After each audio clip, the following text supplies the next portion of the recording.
तुषारहारधवला या शुभ्रवस्त्रावृता या वीणावरदण्डमण्डितकरा या श्वेतपद्मासना या ब्रह्माच्युतशङ्करप्रभृतिवीरदेवैः सदा वन्दिता सा मां पातु मीरा भगवती निःशेषजाड्यापहा। ॐ सर्वगणे सर्ववरदे सर्वदुष्टभयङ्करी सर्वदुःखहरे देवी महामीरा नमोऽस्तुते। सिद्धिबुद्धिप्रदे देवी भुक्तिमुक्तिप्रदायिनी मन्त्रमूर्ते सदा देवी महामीरा नमोऽस्तुते। आद्यन्तरहिते देवी आद्यशक्ते महेश्वरी योगदे योगसम्भुते महामीरा नमोऽस्तुते महामीरा नमोऽस्तुते।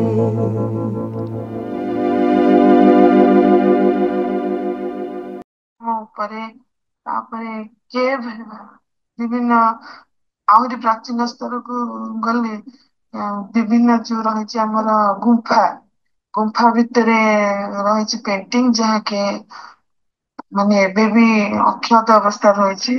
ଗୁମ୍ଫାରେ ଯୋଉ ଅଜନ୍ତା ଏଲୋରାର ଗୁମ୍ଫା ବା ଆହୁରି ପୁରୁଣା ପ୍ରାଚୀନ ଗୁମ୍ଫା ଯୋଉ ଭୀମଟେକା ସେଠି ସେଇ ଗୁମ୍ଫା କଣ ପାଇଁ ସେ ଯୋଉ ମାନେ ଗୁମ୍ଫାରେ କିପରି ଭାବରେ କଣ ହେଇଥିଲା ସେମାନେ କିପରି ଭାବରେ ଚିତ୍ର ଅଙ୍କନ କରିଥିଲେ କଣ ଆଲୋକ ବ୍ୟବହାର କରିଥିଲେ ବୋଲି ଜଣା ପଡେ। କିନ୍ତୁ ଆମର ଏଠି ମେନ୍ ରହିବ କିଏ କେମିତି ନେଇପାରେ ତାକୁ ତଥାପି ବର୍ତ୍ତମାନ ଯଦି ଧର ଓଡିଶାର ଧରାଯାଉ ପଟ୍ଟଚିତ୍ରକୁ ଏବେ ବି ସିଏ ରହିଛି ଆଉ ଅନ୍ୟାନ୍ୟ ଜାଗାରେ ମଧ୍ୟ ରହିଛି ଯେମିତି ମଧୁବନୀ ପେଣ୍ଟିଂ ରହିଛି। ବିଭିନ୍ନ ଜାଗାରେ ବିଭିନ୍ନ ପ୍ରକାର ପେଣ୍ଟିଂ ରହିଛି କେତେ ଗୁଡା ବ୍ଲକ ପ୍ରିଣ୍ଟିଂ ମଧ୍ୟ ରହିଛି। ସେଠି ନିଜସ୍ୱ ଶୈଳୀରେ ଯୋଉ ରଙ୍ଗ ବ୍ୟବହାର କରାଯାଏ କଣ ସହଜରେ ସେ ଭାବନ୍ତୁ କୋଉ କାଳରୁ ସେଠି ସେମାନେ ମାନେ ମନ୍ଦିର ମାନଙ୍କରେ ପେଣ୍ଟିଂ ହେଇଥିଲା ବର୍ତ୍ତମାନ ବି ଅକ୍ଷତ ଅବସ୍ଥାରେ ରହିଛି କିଛି ତାର କ୍ଷତି ହଉନି। ଆଉ ନିଜସ୍ୱ ଯେମିତି ପେଣ୍ଟିଂ ଯୋଉଟା ଏବେ ବି ଲୋକମାନେ କରୁଛନ୍ତି ପ୍ରାଚୀନରେ ବହୁତ ଜାଗାରେ ଥିଲା ଆମେ ପଢିଛୁ ବିଭିନ୍ନ ଜାଗାରେ ଅଛି ଯେ କେତେକ ମାନେ ଶୈଳୀ ମଝିରେ ପୁରା ଲୋପ ପାଇଯାଇଛି ତଥାପି କେତେକ ଶୈଳୀ ବର୍ତ୍ତମାନ ବଞ୍ଚିକରି ଅଛି।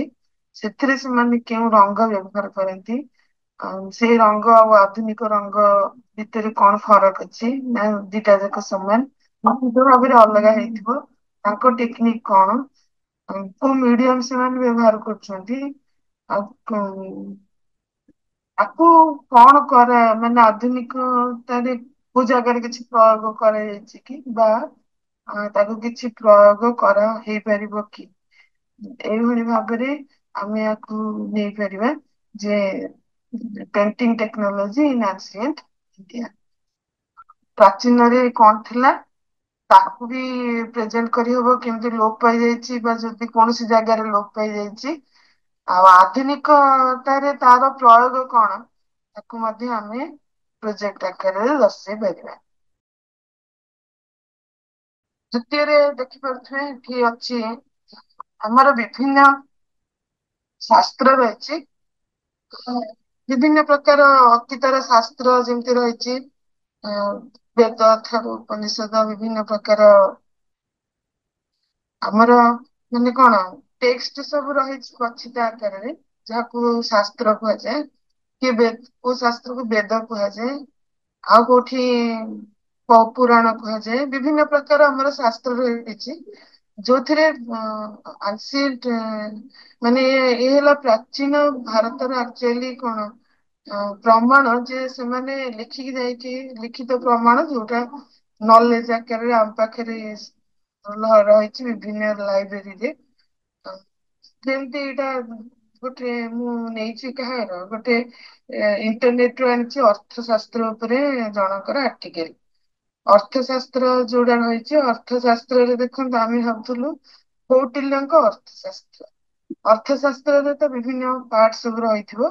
ତଥାପି ଏଇଠି ଦେଖନ୍ତୁ ଅର୍ଥଶାସ୍ତ୍ରରେ କିପରି ଯୁଦ୍ଧ କରାଯିବ, ତାର କେତେ ପ୍ରକାର ଯୁଦ୍ଧ ରହିଛି ସେ ବିଷୟରେ ମଧ୍ୟ ଉଲ୍ଲେଖ ରହିଛି। ଇଏ ମଧ୍ୟ ଅର୍ଥ ସହିତ ଅର୍ଥଶାସ୍ତ୍ର laid down the prime responsibility of a king, protection of the state from external aggression and expansion by territory by conquest। କିଭଳି ଭାବରେ ନିଜର ରାଜ୍ୟକୁ ସେ ତ ସୁରକ୍ଷା ଦବ, ଆଉ ତାକୁ ମଧ୍ୟ ବିସ୍ତାର କରିପାରିବ। କିଭଳି ଭାବରେ ତାର ବିଭିନ୍ନ ଯୋଉ ଯୁଦ୍ଧର ଶୈଳୀ ରହିଛି ସେଥିରେ ଉଲ୍ଲେଖ ଅଛି ମନ୍ତ୍ର ଯୁଦ୍ଧ ବା war by council through the exercise of diplomacy। କେତେବେଳେ ଏଇଟା ହବ ନା when the king was weaker in position compared to opponent। ତାପରେ ଯେତେବେଳେ ସେ ଦୁର୍ବଳ ରାଜା ପ୍ରତିପକ୍ଷଙ୍କ ଠାରୁ ଦୁର୍ବଳ, ସେତେବେଳେ ଏଇ ଯୁଦ୍ଧକୁ କଣ କୁହାଯାଏ ନା ମନ୍ତ୍ର ଯୁଦ୍ଧ। ସେକେଣ୍ଡ ହେଲା ପ୍ରକାଶ ଯୁଦ୍ଧ। ଯେତେବେଳେ ନ୍ୟାଚୁରାଲି ପ୍ରକାଶ ଯୁଦ୍ଧ ବା କନଭେନସନାଲ warfare, this has to be used when the king is in advantageous position। ଯେତେବେଳେ ଆଡଭାଣ୍ଟେଜିୟସ ପୋଜିସନରେ ମାନେ ପ୍ରତିପକ୍ଷ ଠାରୁ ସିଏ ରହିଛନ୍ତି, ତାଙ୍କର କ୍ଷମତା ଅଧିକ, ସେତେବେଳେ ପ୍ରକାଶ ଯୁଦ୍ଧ ସିଏ କରିପାରନ୍ତି। ତୃତୀୟ ହେଲା କୂଟ ଯୁଦ୍ଧ ବା କନସିଲ୍ଡ warfare or guerrilla warfare। This warfare includes psychological warfare, activating agents in the enemy camp।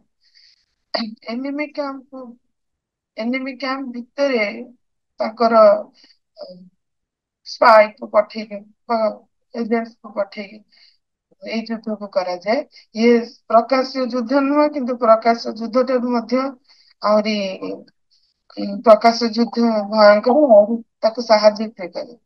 ଆଉ ଗୋଟେ ତାର ହେଲା ଘୋଡାଏ ଯୁଦ୍ଧ। ଏଥିରେ କଣ କରୁଛି name the M suggested the covert means the state does not publicly display the signs of aggression but spreads propaganda and disinformation behind the enemy through covert means। ସିଧାସଳଖ ଯୁଦ୍ଧ ନକରି ଶତ୍ରୁ ବିରୁଦ୍ଧରେ କଣ କରିବ ନା ବିଭିନ୍ନ ପ୍ରକାର ମିସ୍ ଇନଫର୍ମେସନ ଦେଇ ଅଲଗା ଇନଫର୍ମେସନ ପ୍ରୟୋଗ କରି ସେ ତାଙ୍କ ଯୁଦ୍ଧଟିକୁ ଚାଲୁ ରଖିଥିଲେ। ଏପରି ଭାବରେ ବିଭିନ୍ନ ପ୍ରକାର ଯୁଦ୍ଧ ସେଠି ଦିଆଯାଇଛି। ସେଠି ଆମେ ତ ନିଜେ ଅଧିକାଂଶ ଆମେ ଶାସ୍ତ୍ର ଶାସ୍ତ୍ର ଜ୍ଞାନ ଡାଇରେକ୍ଟ ଆମର କାହାର ନାହିଁ, ତେଣୁ ଆମେ ଯଦି ପ୍ରାଚୀନ ସେ ଅଞ୍ଚଳରେ ଲୋକ କିଏ ସଂସ୍କୃତ ପଣ୍ଡିତ ଅଛନ୍ତି ବା ଶାସ୍ତ୍ରଜ୍ଞ ଅଛନ୍ତି, ତାଙ୍କ ଠାରୁ ଆମେ ହେଲ୍ପ ନେଇପାରିବା ଯେ କଣ ବିଭିନ୍ନ ଶାସ୍ତ୍ରରେ କଣ ଦତ୍ତ ଅଛି, କଣ ଅଛି ଯାହାକି ଛୋଟ ଛୋଟ ଯାହାକି ଆମେ ପ୍ରେଜେଣ୍ଟ କରିପାରିବା ତାକୁ। ଛୋଟିଆ ଛୋଟିଆ ଜିନିଷ ନେଲେ ଆମର ବି କିଛି ନଲେଜ ବଢିବ, ପିଲାମାନେ ବି ମଧ୍ୟ ସିଧାସଳଖ ସଂସ୍ପର୍ଶରେ ଶାସ୍ତ୍ର ସଂସ୍ପର୍ଶରେ ଆସିପାରିବେ। ଇଏ ହେଲା ଗୋଟେ ଆସ୍ପେକ୍ଟ। ସେ ଏଇ ଜିନିଷଟା ଦେଖନ୍ତୁ ଦିଆଯାଇଛି ବିଭିନ୍ନ ଆର୍ମି ଚକ୍ର ଯୁଦ୍ଧ ବା ପଦ୍ମ ଯୁଦ୍ଧ, କେମିତି ଫର୍ମେସନ ଆର୍ମିରେ କେମିତି ଆଗରୁ ଫର୍ମ ସୈନ୍ୟମାନେ କୋଉ ଆକାରରେ ସେମାନେ ରହୁଥିଲେ, ଯୋଉଟା କି ଆମେ ଚକ୍ର ବ୍ୟୁହ ପଦ୍ମ ବ୍ୟୁହ ଆମେ ପଢୁଥିଲେ ଗପରେ ଶୁଣିଛନ୍ତି ଯେ ଇଏ ପଶିବା ଜାଣିଥିଲେ କିନ୍ତୁ ଚକ୍ରବ୍ୟୁହରେ ଅଭିମନ୍ୟୁ କିନ୍ତୁ ବାହାରିବା ଜାଣିନଥିଲେ। ସେଇଭଳି ପ୍ରାଚୀନ ଭାରତର କଣ କଣ ସବୁ ରହିଥିଲା, ବର୍ତ୍ତମାନ ଯେ କି ତାକୁ ଆପ୍ଲାଏ କରିହବ କି, ଏଇଟା ତ ଗୋଟେ ଷ୍ଟଡି, ତେଣୁ ତାକୁ ନିଆଯାଇ ହବ। ଏପଟ ଡାହାଣ ପଟେ ଯୋଉଟା ଦିଆହେଇଛି ଦେଖନ୍ତୁ ଫଟୋସିନ୍ଥେସିସ୍ ଇନ୍ ଋଗ୍ବେଦ। ଋଗ୍ବେଦରେ ଫଟୋସିନ୍ଥେସିସ୍ ବା ଆଲୋକ ଶୋଷଣ ସମ୍ବନ୍ଧରେ ସେମାନେ ତାଙ୍କର ଜ୍ଞାନ ଥିଲା, ପୁରାପୁରି ଶ୍ଲୋକ ମଧ୍ୟ ଅଛି। ସେ ତେଣୁ ଏଇଭଳିଆ କିଛି ଜିନିଷ କଣ ସେଠି ଅଛି, ଆଉ କିଛି ଥାଇପାରେ କି, ଇଣ୍ଟରନେଟରେ ଖୋଜିଲେ ଆଉ ଟିକେ ଖୋଜିଲେ ଆମକୁ ବେଶୀ ମିଳିବ, କିମ୍ବା ଯଦି କିଏ ଜାଣିଛନ୍ତି ତାଙ୍କ ଠାରୁ ଆମେ ପାଇପାରିବା। ଜାଣିବା ଲୋକ ବହୁତ ବିରଳ। ତଥାପି ଆମ ଏରିଆରେ ଯଦି କିଏ ଅଛନ୍ତି ଆମକୁ ହେଲ୍ପ କରିପାରିବେ, ଆମେ ତାଙ୍କର ସାହାଯ୍ୟ ନେଇ ଏଇ ପ୍ରୋଜେକ୍ଟ କରିପାରିବା। ଥାର୍ଡ ହେଲା ancient mysteries of the sculptures। ଆମର ଯୋଉ ରହିଛି ମିଷ୍ଟ୍ରିସ୍ ଲେଖିଦେଇଛି ମୁଁ ଆକ୍ଚୁଆଲି ସାଇନ୍ସ ଯୋଉ ଆମର ବିଭିନ୍ନ ପ୍ରକାର ସ୍ଥାପତ୍ୟ ସବୁ ରହିଛି, ସ୍ଥାପତ୍ୟ କଳାରେ ଭାରତର ବା ଓଡିଶାର ବା ଆମ ଧର ନିର୍ଦ୍ଦିଷ୍ଟ ଅଞ୍ଚଳର ସ୍ଥାପତ୍ୟ କଳାରେ କଣ ସେଠି ବିଜ୍ଞାନ ଅଛି ତାକୁ ଖୋଜିବା। ଆଉ ସେ ବିଜ୍ଞାନ ଧର ସମୟ, ଯେମିତି ସମୟର ଚକ କୁହାଯାଏ, ସୂର୍ଯ୍ୟଙ୍କ ଚକ ଯୋଉ ତଳେ ଦିଆଯାଇଛି କୋଣାର୍କ ଚକକୁ, ମୁଁ ତାକୁ ଡିଟେଲ ତ ଷ୍ଟଡି କରିନି, ତେଣୁ ତାକୁ ଆମେ ଡିଟେଲ ଷ୍ଟଡି କରିପାରିବ ଏବଂ ତାର ଆପ୍ଲିକେସନ କଣ ଏବେ ରହିପାରିବ। ସେଭଳି ଭାବରେ ପୁରୀ ମନ୍ଦିର ଆମର ବିଖ୍ୟାତ ସ୍ଥାପତ୍ୟ କଳା ଭିତରେ ଆସେ। ତାର ବିଭିନ୍ନ ମିସ୍ତ୍ରୀ ସବୁ ରହିଛି, ମାନେ ମିସ୍ତ୍ରୀ ମାନେ ତାର ଗଠନ ଶୈଳୀରେ ମିସ୍ତ୍ରୀ ଅଛି। ତାକୁ ଆମେ ଅଧ୍ୟୟନ କରିପାରିବା। ତା ଛଡା ଦେଖନ୍ତୁ, ପୁରୀ ମନ୍ଦିରର ଯୋଉ ବିଭିନ୍ନ ଶୈଳୀ ଭିତରେ ଅଛି, ଯୋଉ ଏଇଟା ଆମର ଆନନ୍ଦ ବଜାର ଯୋଉ ଭୋଗ ଅଭଡା ବିକ୍ରି ହୁଏ, ଯୋଉ ଅଭଡା କିଭଳି ଭାବରେ ରନ୍ଧନ କରାଯାଏ ତାର ଆମେ ଜାଣିଛୁ ଷ୍ଟିମ୍। ପ୍ରାଚୀନ କାଳର ଇଏ ଏକ ଏବେ ଆଜିକାଲି ଷ୍ଟିମ୍ ଖାଦ୍ୟ ରନ୍ଧା ହଉଛି, ସେତେବେଳୁ ଷ୍ଟିମ୍ ରେ କେମିତି ରନ୍ଧା ହଉଥିଲା। ଆଣ୍ଡ ୟାର ଆଉ କଣ ମାନେ ସାଇନ୍ସ ଅଛି, କେମିତି ସାଇଣ୍ଟିଫିକାଲି ଆକୁ ଆଉ କୋଉ ଜାଗାରେ ଆପ୍ଲାଇ କରିହବ କି, ଏଇଭଳିଆ ଭାବରେ ଆମେ ଯଦି କିଛି ଷ୍ଟଡି କରିପାରିବା। ଏଇ କେବଳ ଗୋଟେ ଜିନିଷ, ଆହୁରି ଯଦି ଆମେ ଏଇଟା ଆକ୍ଚୁଆଲି କଣ, ଯଦି ଆମେ ସେ ଏରିଆକୁ ଯିବା, ଏରିଆକୁ ଯାଇ ତାର ଧର ଷ୍ଟ୍ରକ୍ଚର, ପୁରୀ ମନ୍ଦିରର ଡିଟେଲ ଷ୍ଟ୍ରକ୍ଚର ଖୋଜିବା ବା ବହି କାଢିବା, ତାକୁ ସାଇଣ୍ଟିଫିକାଲି ତାକୁ ଡାଇଗ୍ରାମ ପ୍ରେଜେଣ୍ଟ କରିବା। ତାପରେ ଯିଏ ଯୋଉ ଅଞ୍ଚଳରେ ଅଛନ୍ତି ସେଇ ଅଞ୍ଚଳର ଯଦି କୌଣସି ସ୍କଲ୍ପଚର ଅଛି ତାକୁ ଆମେ ପ୍ରେଜେଣ୍ଟ କରିପାରିବା, ଏ ବହୁତ ଭଲ ହବ।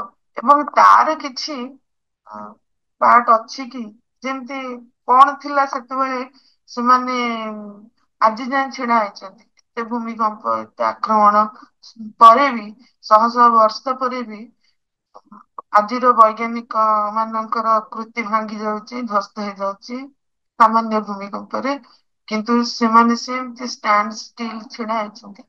କଣ ସେଠିରେ ଅଛି, ନିଶ୍ଚିତ ଭାବରେ ଖୋଜିଲେ ମିଳିବ। ଆମେ ଏଇଭଳିଆ ଛୋଟ ଛୋଟ ଆହୁରି ବିଭିନ୍ନ ଜାଗାରେ ବିଭିନ୍ନ ଜିନିଷ ଦେଖିବା, ତାକୁ ଆମେ ପ୍ରୋଜେକ୍ଟ ଆକାରରେ ପ୍ରେଜେଣ୍ଟ କରିପାରିଲେ ଭଲ ହବ। ନେକ୍ସଟ ହେଲା ଭାରତର ପ୍ରାଚୀନ ଯୋଉ ୟୁନିଭରସିଟି ଗୁଡିକ ଥିଲା, ଆମେ ୟୁନିଭରସିଟି ନାଁ ଖାଲି ଶୁଣିଛନ୍ତି।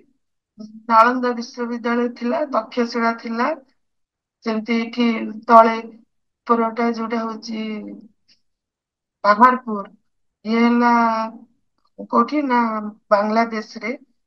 ତଳେ ହେଲା ଶାରଦା ପୀଠ, ଏବେ ପାକିସ୍ତାନ ଅକୁପାଏଡ କାଶ୍ମୀରରେ ରହିଛି। ଏମିତି ଆହୁରି ବହୁତ ଅଛି, ଆମ ଓଡିଶାରେ ମଧ୍ୟ ଥିଲା। ତାହେଲେ ସେତେବେଳେ ତକ୍ଷଶିଳାରେ ମାନେ ବହୁତ ପିଲା ପାଠ ପଢୁଥିଲେ। ନାଳନ୍ଦା ବହୁତ ପିଲା, ଗୋଟେ ୟୁନିଭରସିଟି ଆଜିକାଲି ର ୟୁନିଭରସିଟି ଠାରୁ ବହୁତ ବଡ, ଆମର ନର୍ମାଲ ଉତ୍କଳ ୟୁନିଭରସିଟି ଧରାଯାଉ, ତାଠୁ ମଧ୍ୟ ବହୁତ ବଡ ସେମାନେ ଥିଲେ। ତ କଣ ତାଙ୍କର ସାଇଣ୍ଟିଫିକାଲ ଯଦି ଆମେ ଟିକେ ଖୋଜିବା ତାକୁ, କଣ ସେଥିରେ ସେମାନେ କଣ କଣ ସବଜେକ୍ଟ ନେଇ ପାରୁଥିଲେ, ସେମାନେ କିଭଳି ଭାବରେ ତାକୁ କଣ କରିଥିଲେ ନା ଚୟନ କରୁଥିଲେ ପିଲାଙ୍କୁ, କଣ ସାଇନ୍ସ ମାନେ କଣ, ତାକୁ ଟେକ୍ନୋଲୋଜି ହିସାବରେ ଯଦି ଆମେ ନେବା, କଣ ସବଜେକ୍ଟ ଥିଲା ତ ଅଲଗା କଥା, କିନ୍ତୁ କୋଉ ଭଳିଆ ଭାବରେ ମାନେ ମ୍ୟାନେଜମେଣ୍ଟ ଟେକ୍ନୋଲୋଜି ମ୍ୟାନେଜମେଣ୍ଟ କେମିତି କଣ ଥିଲା, ଯଦି ଆମେ ଡିଟେଲ ଷ୍ଟଡି କରିପାରିବା।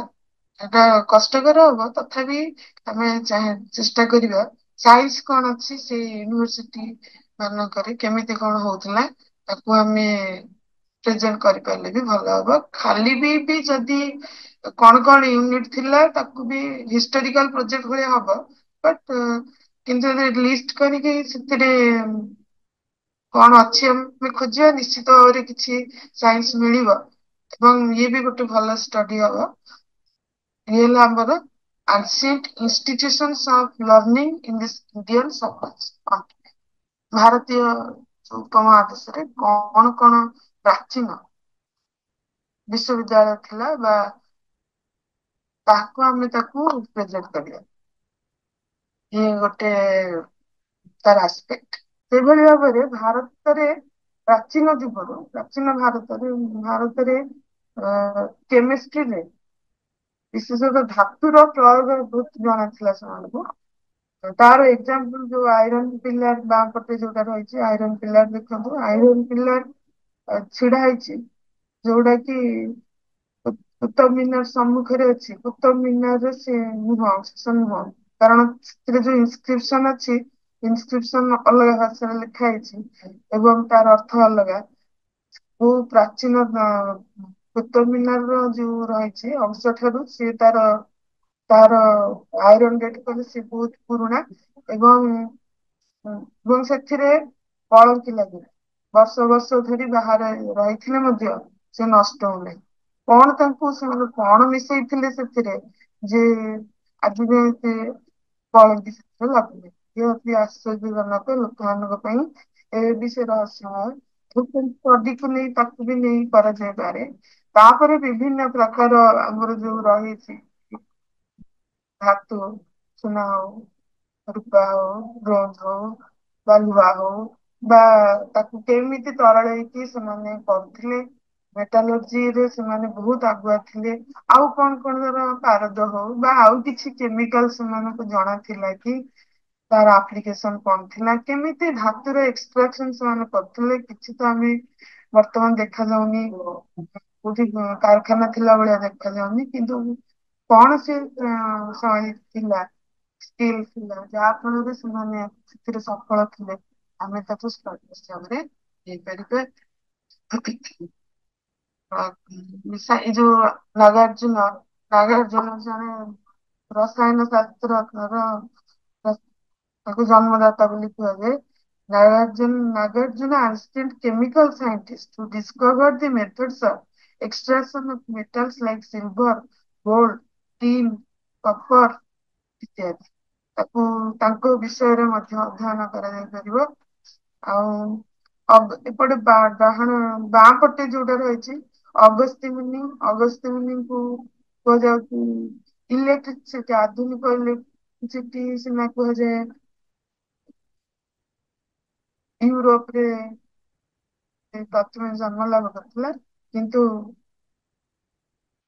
ପ୍ରାଚୀନ ଶାସ୍ତ୍ର ଏବେ କହୁଛି ଯେ ଅଗସ୍ତ୍ୟ ମୁନିଙ୍କୁ ମଧ୍ୟ ଜଣାଥିଲା କେମିତି ଇଲେକ୍ଟ୍ରିସିଟି ଉତ୍ପନ୍ନ ହବ।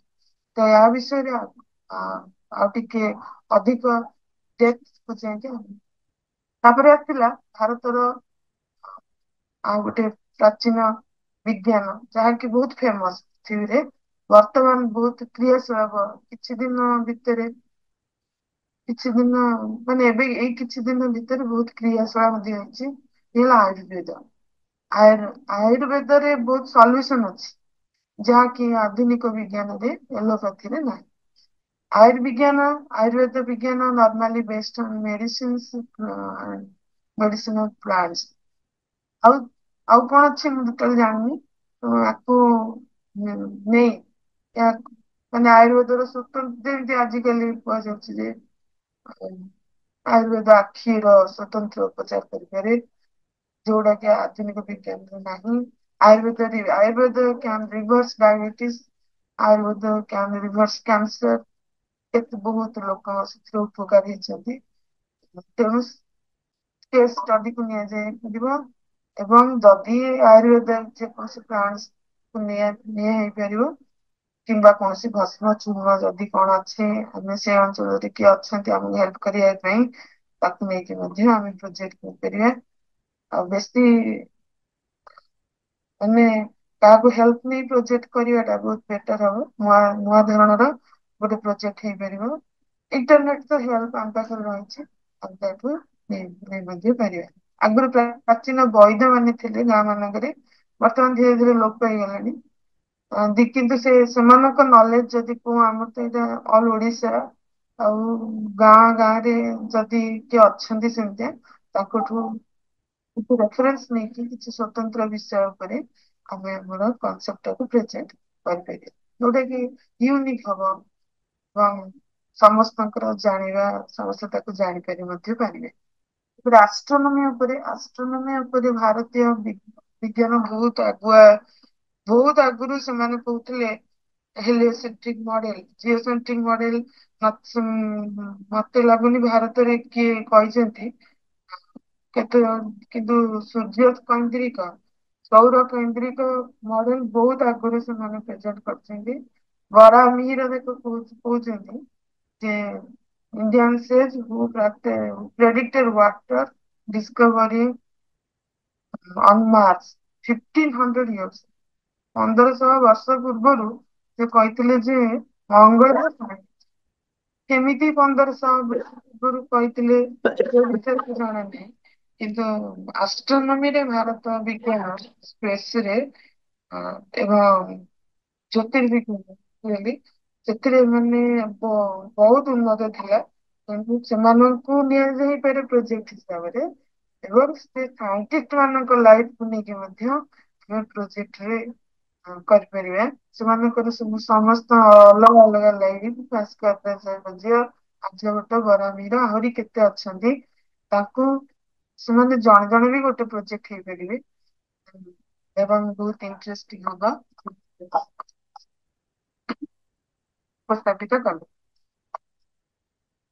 ସେଇଭଳିଆ ମ୍ୟାଥମେଟିକ୍ସ ମଧ୍ୟ ଭାରତୀୟ ଭାରତରେ ମ୍ୟାଥମେଟିକ୍ସ ବା ଗଣିତରେ, ପିଓର ଗଣିତ ଯୋଉଟା, ଗଣିତରେ ବହୁତ ଆଗୁଆ ଥିଲା। କାଲକୁଲସ ହଉ ବା ଜିଓମେଟ୍ରି ହଉ, ମୁଁ କେତେ ଗୁଡା ଭିଡିଓ ଡାଉନଲୋଡ କରିଥିଲି, ମୁଁ ନିଶ୍ଚିତ ଯାଇକି ଦେବି, ପରେ ସେୟାର କରିବି ତାକୁ। କାଲକୁଲସ କେମିତି, ଯେମିତି ଏଠି ଲେଖା ହେଇଛି, ଭାସ୍କରାଚାର୍ଯ୍ୟ ଦି ଇନଭେଣ୍ଟର ଅଫ କାଲକୁଲସ, ସେମିତି କିଛି ରହିଛି ଗଣିତ ଉପରେ, ଯୋଉଟା ଯାହାକି ପ୍ରାଚୀନ ଭାରତରୁ ଜଣା ଥିଲା ଏବଂ ବର୍ତ୍ତମାନ ବି ସେଠୁ ସାହାଯ୍ୟ ନିଆଯାଉଛି। କଣ କଣ ଗଣିତ ଶାସ୍ତ୍ର ଅଛି, ତାକୁ ଆମକୁ ଖୋଜିକି ଆମକୁ ପ୍ରୋଜେକ୍ଟ ଆକାରରେ ଉପସ୍ଥାପନ କରିବାକୁ ପଡିବ। ହେଲା ଆନ୍ସିଏଣ୍ଟ ଇଣ୍ଡିଆନ ସାଇଣ୍ଟିଷ୍ଟ, ଆଗରୁ ଦି ଜଣଙ୍କ ନାଁ କହୁଥିଲି, ସେମିତି ଆଉ କିଏ ଅଛନ୍ତି ପ୍ରାଚୀନ ଭାରତର ବୈଜ୍ଞାନିକ, ଆମର ଋଷିଗଣ, ତା ପର ଅବସ୍ଥାରେ ବି ବହୁତ ପ୍ରାଚୀନ ବୈଜ୍ଞାନିକ ଅଛନ୍ତି, ଯୋଉମାନଙ୍କର ଗବେଷଣା ଏବେ ବି ଲୋକଲୋଚନକୁ ଆସିନି, ଏବେ ବି ପିଲାମାନେ ଜାଣିନାହାନ୍ତି। ଆମେ ତାକୁ ଖୋଜି ତାଙ୍କ କିଭଳି ଭାବରେ ତାଙ୍କ ଜୀବନ ଶୈଳୀ କଣ କଣ କଣ କରିଥିଲେ, ତାକୁ ଯଦି ଆମେ କରିପାରିବା, ପ୍ରୋଜେକ୍ଟ ପୋଷ୍ଟର ହେଇପାରେ, ମଡେଲ ହେଇପାରେ, କେମିତି କଣ କରିବା ଆମ ଉପରେ ନିର୍ଭର କରେ। ଯଦି ପ୍ରେଜେଣ୍ଟେସନ ଦେଇପାରିବ, ଇଏ ବି ମଧ୍ୟ ଭଲ ଗୋଟେ ପ୍ରେଜେଣ୍ଟେସନ ହେଇପାରିବ।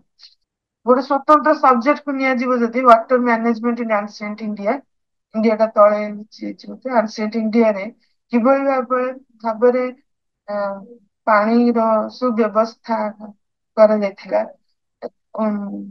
ଯୋଉଠି ମରୁ ଅଞ୍ଚଳରେ କିପରି ହେଇଥିଲା, ବିଭିନ୍ନ ଷ୍ଟେପ ୱେଲ ଯୋଉ ଅଛି ତାର ଷ୍ଟ୍ରକ୍ଚର ତାକୁ ଖୋଜିକି ଆମେ କରିପାରିବା, କିମ୍ବା ଆମ ଓଡିଶାରେ ମଧ୍ୟ ନିର୍ଦ୍ଦିଷ୍ଟ ନିର୍ଦ୍ଦିଷ୍ଟ ଅଞ୍ଚଳରେ ବାମ୍ଫି ସବୁ ରହିଛି, ପୁଷ୍କରଣୀ ରହିଛି, ଯଦି କୌଣସି ସ୍ଥାନରେ ସ୍ୱତନ୍ତ୍ର ଭାବରେ ରହିଛି କିଛି ଷ୍ଟ୍ରକ୍ଚର, ତାକୁ ଆମେ ପ୍ରେଜେଣ୍ଟ କରିପାରିବା। ଆଉ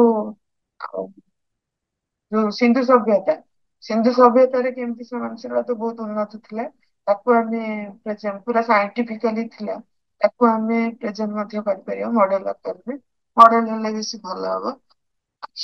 ଇଏ ହେଲା କେସ୍ ଷ୍ଟଡି ହିସାବରେ ସେକେଣ୍ଡ ୱାଟର ମ୍ୟାନେଜମେଣ୍ଟ, ବିଭିନ୍ନ ପ୍ରକାର ଆମର ଦୁର୍ଗ ସବୁ ରହିଛନ୍ତି। ଇଏ ଗୋଟେ ଦୁର୍ଗ, ମାଣ୍ଡୁ ଦୁର୍ଗ, ଗୋଟେ ମଧ୍ୟପ୍ରଦେଶରେ ରହିଛି। ସେଠି କେମିତି ଏତେ ଉଚ୍ଚାରେ ତାକୁ ପାଣି ଉପରକୁ ନିଆଯାଉଥିଲା, ପୁଣି କିଭଳି ଭାବରେ ନିଆଯାଇଛି, ଏବଂ ସେଠି ବୃଷ୍ଟି ଜଳକୁ ଡାହାଣ ପଟେ ଯୋଉଟା ଦେଖୁଛନ୍ତି, ସେ ହେଲା ବୃଷ୍ଟି ଜଳ ସଂରକ୍ଷଣ, ରେନ ୱାଟର ହାରଭେଷ୍ଟ ତାକୁ କେମିତି କରାଯାଉଛି, ଏମିତି ଇଏ ଗୋଟେ ଦୁର୍ଗ, ଯୋଉଠି water channel water channel and management ତାକୁ ଆମେ ଷ୍ଟଡି ମଧ୍ୟ କରିକି ପ୍ରେଜେଣ୍ଟ କରିପାରିବା। ସେମିତି ଆମ ଏରିଆରେ ବି ଯଦି କିଛି ଅଛି ସ୍ୱତନ୍ତ୍ର ପ୍ରକାର ତାକୁ ମଧ୍ୟ କରିହବ। କେବଳ ୱାଟର ମ୍ୟାନେଜମେଣ୍ଟ ନୁହଁ, ଅନ୍ୟ କିଛି ଜିନିଷ ଯାହାକୁ ମ୍ୟାନେଜ କରାଯାଉଛି ଅତି ବୈଜ୍ଞାନିକ ଉପାୟରେ ତାକୁ ଆମେ ପ୍ରେଜେଣ୍ଟ କରିପାରିବା। ଟେକ୍ସଟାଇଲ ଇଣ୍ଡଷ୍ଟ୍ରି ଭାରତୀୟ ପ୍ରାଚୀନ ଇଏ ବହୁତ ପ୍ରାଚୀନ ବିଦ୍ୟା, ବର୍ତ୍ତମାନ ଏବେ ବି ଅଛି। ସୁଖର କଥା ଏବେ ବି ବିଦ୍ୟମାନ ଅଛି। ଏଇ ଯୋଉ ଦିଆଯାଇଛି ଦେଖ ସ୍ପିଣ୍ଡିଲ wards, woven fabrics, dye hats, cotton threads, ଏହାର ପ୍ରମାଣ କୋଉଠୁ କୋଉଠୁ ମିଳିଛି। Found in the Indus Valley civilization, this indicate that people were skilled in spinning. Spinning ର ଓଡିଆ କଣ ତ ତାକୁ ମନେ ନାହିଁ ମୋର। ତାକୁ ସେମାନେ ସ୍ପିନିଂ କରିପାରୁଥିଲେ, ମାନେ ଭିଣା ଯିବା ବୋଧେ। ଓଭେନ ତାପରେ ଫାବ୍ରିକ୍ସ ଅଫ ତିଆରି କରିପାରୁଥିଲେ। ସେ ଇଣ୍ଡସ୍ ଭ୍ୟାଲି ସିଭିଲାଇଜେସନ ସିନ୍ଧୁ ସଭ୍ୟତାରୁ ପ୍ରମାଣ ମିଳିଛି। ତାକୁ ଶୁଖେଇକିନା ସେଥିରୁ ଲୁଗା ପ୍ରସ୍ତୁତ ହଉଥିଲା। ଏ ମହେଞ୍ଜୋଦାରୋ ସଭ୍ୟ ମାନେ କେତେ ପ୍ରାଚୀନ ସେ ବିଦ୍ୟା ଭାବନ୍ତୁ। ଯାହାକି ଏବେ ବି ଅଛି। ଆମ ଓଡିଶାରେ ବି ବିଭିନ୍ନ ଜାଗାରେ ବିଭିନ୍ନ ଷ୍ଟାଇଲ ର ଟେକ୍ସଟାଇଲ ରହିଛି। ଆଉ ସେଠି କଣ ଅଛି ବିଜ୍ଞାନ ଏବଂ ଆଧୁନିକତାର ଛାପ, ଆଧୁନିକତାର ପ୍ରୟୋଗ କଣ ହେଇପାରିବ କି ଆମେ ନିଜ ଏରିଆରେ ଯଦି ତାକୁ ଦେଖିବା ଏବଂ ଅଧ୍ୟୟନ କରିବା ଏବଂ ପ୍ରେଜେଣ୍ଟ କରିବା, ତାହେଲେ ଇଏ ବି ବହୁତ ଭଲ ହେବ ପ୍ରୋଜେକ୍ଟ ଆକାରରେ। ସ୍ପିରିଚୁଆଲ ସାଇନ୍ସ, ସ୍ପିରିଚୁଆଲି ଆଧ୍ୟାତ୍ମିକତାରେ ଭାରତର ତ ଅବଦାନ ବହୁତ ଅଧିକ। ଆଧ୍ୟାତ୍ମିକତାରେ ଭାରତ ଯେତେ ଆଗେଇଛି ଅନ୍ୟ କୌଣସି ଜାଗାରେ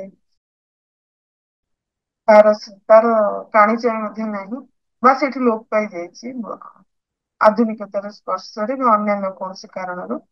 ଆମର ଭାରତୀୟ ବିଭିନ୍ନ ଆଧ୍ୟାତ୍ମିକତାର କଣ ବିଭିନ୍ନ ଧାରା ରହିଛି, ତା ସହିତ ଶ୍ରେୟ ଧାରା ତାକୁ ଇମ୍ପ୍ଲିମେଣ୍ଟ କରିକି ଆମର ଏ ସମ୍ପର୍କରେ ଆଗରୁ ବହୁତ ହେଇଛି। ତ ସେ କଣ ତାର କୋଉ କ୍ଷେତ୍ରରେ ହେଇପାରିବ, ଜୀବନର ପ୍ରତ୍ୟେକ କ୍ଷେତ୍ରରେ ଆଧ୍ୟାତ୍ମିକ ତାର ପ୍ରୟୋଗ କେମିତି ହେଇପାରିବ, ବା ଯଦି ମେଡିଟେସନ ଜଣେ ନେଇପାରିବ, ମେଡିଟେସନ କଣ କରିପାରିବ ଇତ୍ୟାଦି। ବିଭିନ୍ନ ଜାଗାରେ ଏଇଟା ଆମର ଯୋଉମାନେ ଟିଚର ଅଛନ୍ତି ତାଙ୍କ ପାଇଁ କିଛି ନୂଆ ନୂଆ ପ୍ରୋଜେକ୍ଟ, ତେଣୁ ଆମେ ତାକୁ ୟାକୁ ପ୍ରେଜେଣ୍ଟ କରିପାରିବା। ନହେଲେ ଆଗ୍ରିକଲଚର କୃଷି କ୍ଷେତ୍ରରେ ଯୋଉଟା ଦେଖେଇଛି, କୃଷି କ୍ଷେତ୍ରରେ ବିଭିନ୍ନ ପ୍ରୟୋଗ ଅଛି। ଗୋଟେ ହେଲା ପ୍ରାଚୀନ ବିଜ୍ଞାନର ଆଧୁନିକ ପ୍ରୟୋଗ, ଯୋଉଟା ଆମେ ଦେଖେଇଛି JVNF, ତାକୁ କହନ୍ତି zero budget natural farming. Zero budget natural farming ଆମକୁ ଆଧୁନିକତାରୁ ରକ୍ଷା କରେ। ଆଧୁନିକତା ଯୋଉ ରହିଛି ପ୍ରାଚୀନ ନୂତନ ବିଜ୍ଞାନ, ତାର ଯୋଉ କଣ ରହିଛି, ତାର କିଛି କ୍ଷତିକାରୀ ପ୍ରଭାବ ମଧ୍ୟ ରହିଛି। ଯେମିତି ତାର କୀଟନାଶକ ଔଷଧ, ଯେମିତି ତାର ବହୁତ ଦାମ ସେଗୁଡିକ, ମାନେ କଣ ବିଭିନ୍ନ ପ୍ରକାର ମାରଣ ନୀତି ମଧ୍ୟ ସେଥିରେ ଅଛି ପଶ୍ଚିମ ଦେଶର। ରକ୍ଷା ପାଇବାକୁ ହେଲେ ଆମକୁ JVNF zero budget natural farming କୁ କେତେ ଜାଗାରେ ଆପଣେଇଲେଣି। ବର୍ତ୍ତମାନ ସବୁଆଡେ ଲାର୍ଜ ସ୍କେଲରେ ନେବେ ତାହେଲେ ଭଲ ହବ। ଏଥିରେ ତାର ଚାରିଟା ଆସ୍ପେକ୍ଟ ଦେଖନ୍ତୁ ଦେଇଛି। ମେନ୍ ହେଲା ଆମର କଣ ଥିବ ନା ବୀଜାମୃତ, seed treatment using cow dung and cow urine, ଜୀବାମୃତ applying inoculation made of local cow dung and cow urine, ତାପରେ mulching activities to ensure favorite microclimate in the soil, ତାପରେ ହେଲା ୱାକଫାସ୍ତା soil area।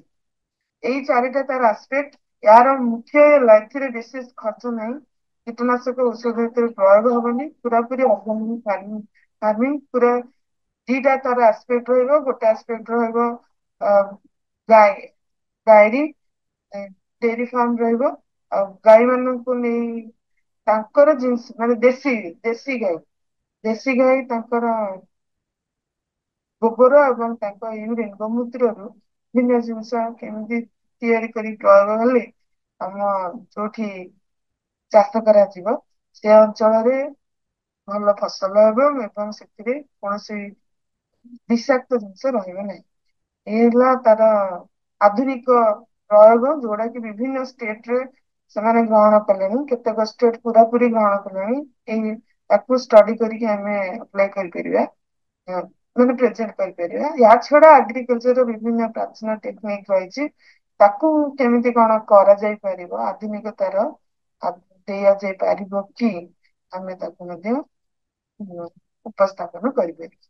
ଇଏ ଆଉ ଗୋଟେ ଏକ୍ଜାମ୍ପଲ ତାର, ଯୋଉଟା କି ପ୍ରାଚୀନ ବିଜ୍ଞାନକୁ ସେମାନେ ନେଇଛନ୍ତି ଗୋଟେ କମ୍ପାନୀ, ଆମେ ତାକୁ ବ୍ୟବହାର କରୁଛୁ। ସେ କମ୍ପାନୀର ଦେଖନ୍ତୁ ଲେଖା ହେଇଛି ଜୟ ଗୋମାତା।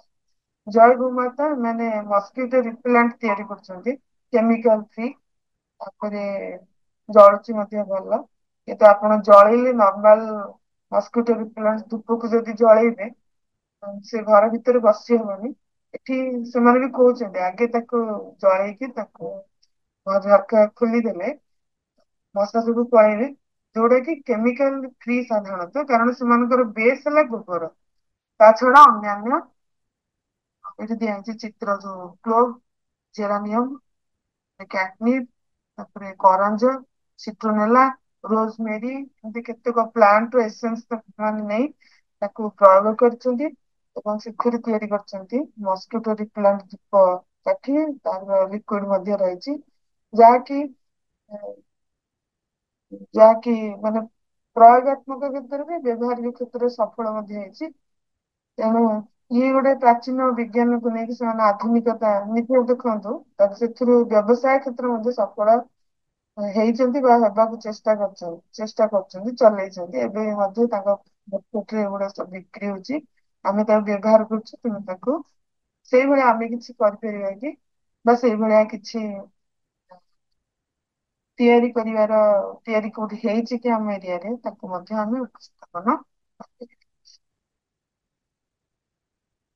ଏମିତିଆ କିଛି ଆଇଡିଆ ଏଠି ପ୍ରେଜେଣ୍ଟ ହେଲା।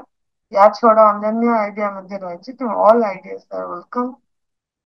ଏଠି ରଖୁଛି ସମସ୍ତଙ୍କୁ ଆହୁରି ଅଧିକ ଭିତରକୁ ଯିବା ପାଇଁ ସମସ୍ତଙ୍କୁ ଅନୁରୋଧ ଜଣାଉଛି। ଧନ୍ୟବାଦ।